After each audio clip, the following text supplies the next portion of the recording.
a estudiar la palabra de Dios y conocer a veces por qué nosotros tenemos que pasar por estas circunstancias, vamos a tomar este desafío de esta noche como un ejemplo. Tú puedes inyectar ahí alguna circunstancia, alguna prueba, algún problema que tú has enfrentado, algún momento en el cual algo sucede y tú dices, Señor, ¿por qué? ¿Por qué? Queremos en esta noche ver algo importante de la palabra de Dios. Antes de cualquier cosa, ¿qué debemos de hacer?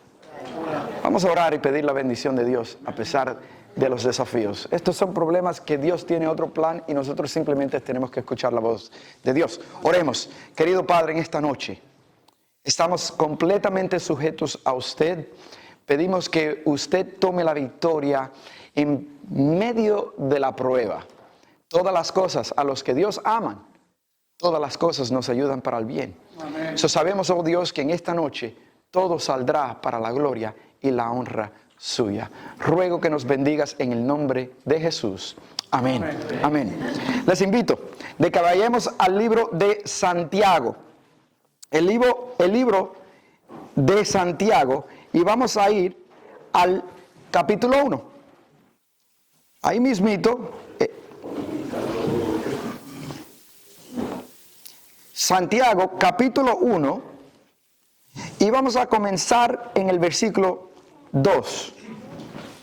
Cuando lleguen ahí, digan un fuerte. Amén. Ok. En el libro de Santiago, capítulo 1, I can use whatever one you tell me. This one's not working? And this one? Ok, perfecto. Estamos en Santiago, capítulo 2. Perdón, capítulo 1, exacto, versículo 2. Nota lo que dice incidentemente. ¿Quién es el autor de este libro? Una pregunta media necia, tonta. Santiago, exacto, efectivamente. Pero ¿quién es este Santiago? Es o era el medio hermano de, adivinen quién, Jesús. Ese es el medio hermano. Quiere decir que es probable que en la niñez, en sus niñez, Santiago tal vez molestaba a Jesús. Tal vez desconfiaba de Jesús. Tal vez era como uno de los hermanos de José, que se creía que Jesús era un complacido. Anyways, este es el autor de este capítulo. Estamos en Santiago, capítulo 1, comenzando en el versículo 2. Dice así la palabra de Dios. Hermanos míos, tened por sumo gozo cuando os halléis pasando por ¿qué cosa? Ok. ¿Qué es? Ustedes saben lo que es gozo, ¿verdad? ¿Qué es lo que es gozo? Alegría, ¿qué más? Felicidad, ¿qué más? ¿Qué es gozo? ¿Qué es gozo? ¿Qué es tu idea? ¿Cómo tú defines gozo? Dicha, ajá, ¿qué más? Satisfacción, o sea, algo placentero o algo desagradable. Algo que llena y da placer, ¿sí o no? Ok, mira lo que dice Santiago. Hermanos míos, tened por sumo gozo cuando os halléis que se han ganado la lotería. Cuando recibieron un bono del trabajo. Cuando aplicaron por una tarjeta de crédito o están tratando de cerrar un préstamo para una casa o un carro y le aprobaron el préstamo. Tomar por sumo gozo cuando tienen buena fortuna, ¿sí o no? ¿Es lo que dice Santiago? No, ¿qué dice? Cuando pasas por ¿qué cosas? ¿Qué diversas pruebas, tribulaciones, dificultades, desafíos, inconveniencias, pesares. Ahora, ¿qué es lo que es sumo?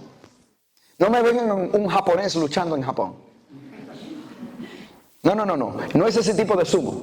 Sumo, yo estuve en España Hace como 3 años atrás, llevamos un grupo de pastores aquí de nuestra conferencia a Europa, hicimos un viaje misionero, diferentes partes de Europa estuvimos predicando, fue algo hermoso. Y llego a España, y cuando yo viví en España cuando tenía 6 años, 6, 7 años, estábamos allí. Y yo me recuerdo que el jugo de uva de España es incomparable. Yo sé que ustedes aquí viven cerca de Napa y supuestamente tenemos el mejor vino. Puede que tengan el mejor vino, yo de eso no sé porque no lo tomo ni nunca lo tomaré. Pero el jugo de uva, cosa más rica, ¿sí o no? No se compara con el mango, pero un buen jugo de uva fresco. Y yo llego a España, estamos en un restaurante en Madrid y llega la mesera, ¿cómo le podemos ayudar? Eso ni lo puedo hacer bien como ellas. Y yo, tengo ganas de tomarme un jugo de uva. Ella dice, ok, un zumo de uva. Digo, no zumo, jugo de uva. Un zumo de uva. No, chica, un vaso de jugo de uva. Sí, un zumo de uva. Aquí en España el jugo se le dice zumo. ¿Cuántos sabían eso? Ya lo saben. Pero no es el jugo que está hablando aquí Santiago. Él no está hablando de jugo, él no está hablando de un japonés, él está hablando de ¿qué? El gozo más alto, más grande, más elevado. Ahora nota, tomad por sumo gozo cuando os halléis pasando por diversas pruebas. ¿Qué quiere decir? Que cuando tienes un problema, cuando enfrentas un desafío, cuando tienes una inconveniencia, cuando pasas por pruebas, cuando pasas por valles, cuando te sientes down, la palabra de Dios nos dice, nos admonesta, tener sumo, ¿qué cosa? ¿Cuántos de ustedes dicen, gloria a Dios, perdí el trabajo? Oye, esos resultados son pésimos. Gloria a mi Dios porque fue positivo. Oye, no puedo encontrar la llave, voy a llegar tarde al trabajo, tal vez por eso perderé el trabajo y me enfermaré. Gloria a Dios. No. No es natural cuando nosotros estamos pasando por diferentes... Y claro, lo estoy haciendo un poco leve, pero lo que estoy queriendo dejar a entender es la realidad que Dios nos dice cuando tú te encuentras pasando por dificultades, cuando las cosas en tu vida, cuando las cosas en tu camino giran de una manera que tú no las esperas. No dudes, porque Dios tal vez tiene un plan mayor por medio de esa prueba. A veces alguien ha perdido un trabajo, un siervo de Dios. En evangelismo, nosotros hemos estado trabajando en evangelismo por más de 20 años. Y en 20 años uno conoce una cantidad de diferentes personas. Yo me recuerdo que una vez estábamos teniendo una campaña en una de las ciudades grandes de este país. Y había una persona, un hermano, que estaba batallando con el asunto del sábado. Él entendía que el sábado era el día de Dios. Él reconoció la importancia de guardar todos los mandamientos, incluyendo el 4º mandamiento. Amén. Pero cuando él reconoce, él tiene un trabajo, ha trabajado allí por más de 20 años. Ese trabajo prácticamente le ha obligado a trabajar. Pero ahora él reconoce que esta verdad va a ponerlo a él en una posición tan incómoda, tan delicada, porque si él pierde el trabajo, pierde todos los beneficios que él esperaba ya a punto de jubilarse. Y él estaba batallando con esta decisión, porque si me entrego a Jesús, tengo que dejar de trabajar en sábado, y si dejo de trabajar en sábado, es probable que me voten. Y el hombre estaba batallando, luchando, y nosotros orando. No estábamos allí poniéndole la presión. Veíamos que él mismo tenía la presión puesta. El Espíritu de Dios es el que estaba obrando en este señor. Simplemente yo me recuerdo que estábamos hablando con él y le compartí algunas experiencias de la historia que yo he conocido de personas que Dios intervino en su favor y no perdieron su trabajo. Al contrario, le di un libro y le dejé la decisión a Él. Hermanos, esa semana, casi a la última semana de la campaña, ese señor va a su trabajo. Finalmente pide sus sábados. ¿Y saben lo que le sucedió? Lo votaron. Lo votaron. No le dieron, no calificaba. Le quedaban 2 años y medio para poder jubilarse con los beneficios. Perdió todo. Se desanimó y comenzó a reclamarle a Dios. Yo he decidido serte fiel. Tú dices que tú me llevarías por valles de sombra y de muerte. Estoy pasando por el valle de la sombra y de muerte ahora mismo. ¿Dónde estás? Yo me recuerdo que nosotros estuvimos orando por él. Familia, para no hacer la historia larga, no tomó más de una semana y lo regresaron, le llamaron del trabajo. No solamente le regresaron, no solamente lo reinstalaron, pero le dieron una promoción. Le subió el salario y llegó ahora a ser el jefe que le podía dar el sábado a cualquiera que trabajaba a donde él trabaja, si querían servir a Dios. Uno nunca sabe cómo Dios puede llevar las cosas. Lo importante es que uno se proponga, se decida y tome la decisión de serle fiel a Dios, a pesar de las inconveniencias. Déjame llevarle ahí en Santiago. En el versículo 2 ya nosotros vemos, hermanos míos, tenerlo por sumo gozo cuando os encontréis en diversas pruebas. Versículo 3, sabiendo que la prueba de vuestra fe produce ¿qué cosa? ¿Qué es lo que es probada cuando nosotros pasamos por pruebas? ¿Qué es lo que es probada? La fe. Pero no solamente cuando nosotros pasamos por pruebas, es cuando pasamos por pruebas teniendo sumo ¿qué? Ese es el contenido, esa es la esencial. Todos pasamos por prueba. Todos pasamos por prueba, pero muchos pasan por las pruebas retando. How do you say complain? Renegando y protestando. Ustedes entienden. No, Dios dice tener por sumo gozo. Mira lo que continúa diciendo. Versículo 4. O versículo 3 nuevamente, sabiendo que la prueba de nuestra fe produce paciencia. Y nota 4, pero que la paciencia tenga su obra, ¿qué? Obra completa, para que seáis, ¿qué cosa? Perfectos y ¿qué cosa? Cabales, aptos.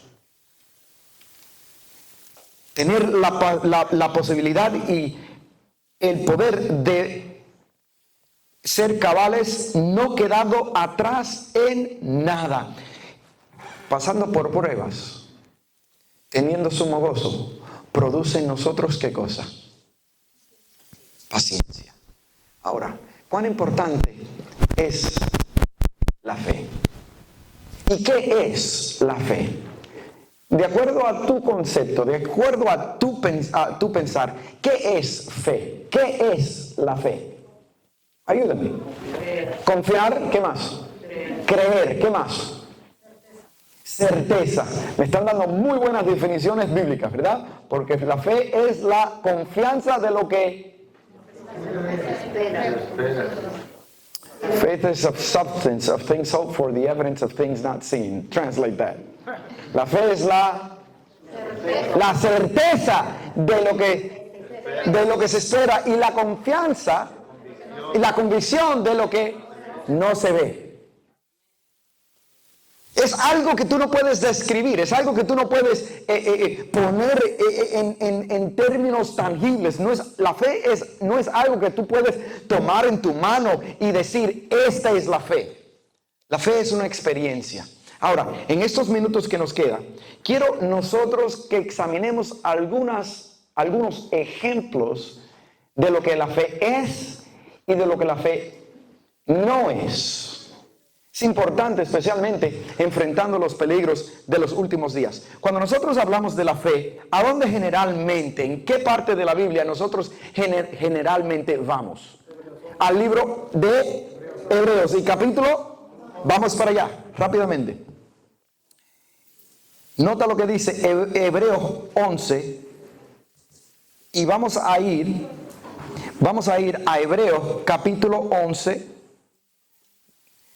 Vamos a ir al capítulo 11, déjame ver aquí, 11, vamos a comenzar en el versículo 4.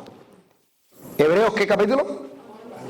11, versículo 4. Nota esto. Por la fe Abel ofreció a Dios, ¿qué cosa? Mejor sacrificio que ¿quién?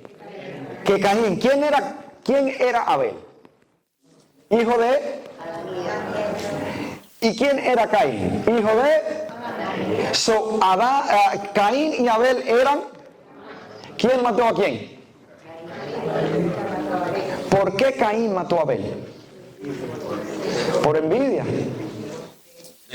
Celos. Ok, ustedes se acuerdan de la historia, ¿verdad? ¿Cuál era el oficio de Abel? Él era pastor de ovejas. ¿Cuál era el oficio de Caín? Era agricultor. Yo quiero que ustedes analicen. Dios ordenaba un sacrificio, ¿verdad? La adoración a Dios es específica, ¿sí o no? Claro que sí. Específica al punto que Dios nos dice, Dios nos presenta, y en ese caso Dios les dijo a ellos exactamente cuál ofrenda traer. ¿Cuál era esa ofrenda? Un cordero, ¿verdad? Un cordero, pero no cualquier cordero. Un cordero de un año, sin mancha y ningún defecto, ¿verdad? Y ese cordero era presentado a Dios. ¿Qué ofreció Abel?